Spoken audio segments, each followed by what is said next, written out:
Welcome back, guys. I'm standing in one of the most 5 haunted graveyards in Australia, quote unquote. So that brings me to a little story on why I'm here. I want to take you through this haunted graveyard and explain to you why it's so haunted. Shall we go? Now, I've been on 2 ghost tours at St Mark's Church, which was once run by a wonderful lady called Liz Vincent. She was a local tour guide around here. She was also a resident for many, many years. Sadly, she's passed and the tours are no longer running, but she was great. She used to explain everything to everybody in such detail that you'd actually get quite scared. This was one of the first places that we went to on the tour, and we went inside for a quick 10 minutes, but the main part of this tour was this entire graveyard right here. And I'm actually in Picton, New South Wales, which is about 40 minutes southwest of Sydney, and it's a very haunting town. It's about 15 minutes from my actual hometown of Camden,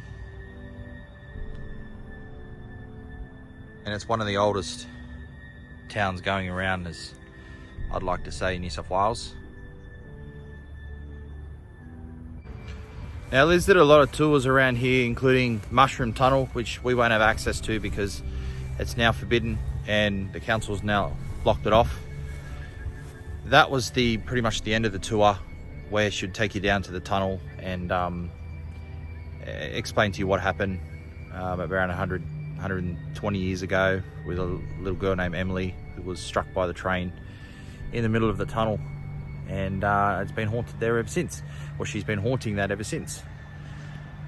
There's a lot of things here in Picton that are quite, shall I say, touristable, but I'm just going to show you this church, because for some little reason I have an attachment to this place. Every time I drive past here, something's pulling me in to do a quick vlog. Now, they say the 2 children that haunt this place was a young boy named David Shaw and a young girl named Blanche Moon. They actually passed away 60 years apart from each other.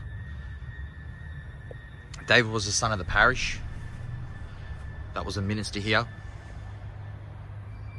and Blanche passed away in 1886 when some sleepers fell on top of her when her and her friends were playing on top of the sleepers and they had collapsed. They do say that the 2 children run in and out of these gravestones here and just play.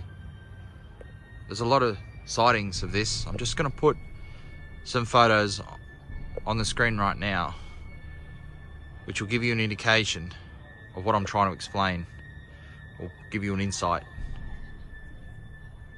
And you can make up your own mind.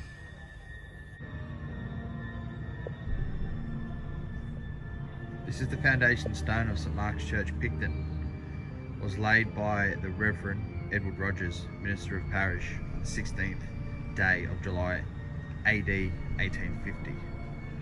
And just below there you've got the committee members as well.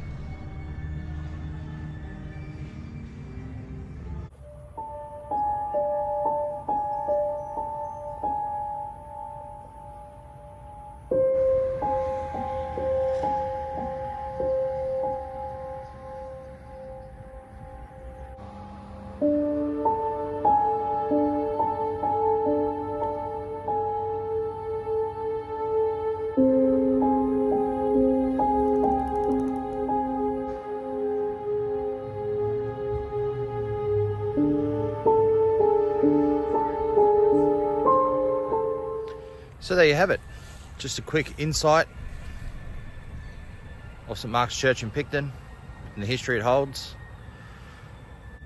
If you want me to visit another place somewhere in New South Wales that's fairly close proximity to Sydney, just leave a comment, see what I can do. Thanks for watching, guys. Cheers.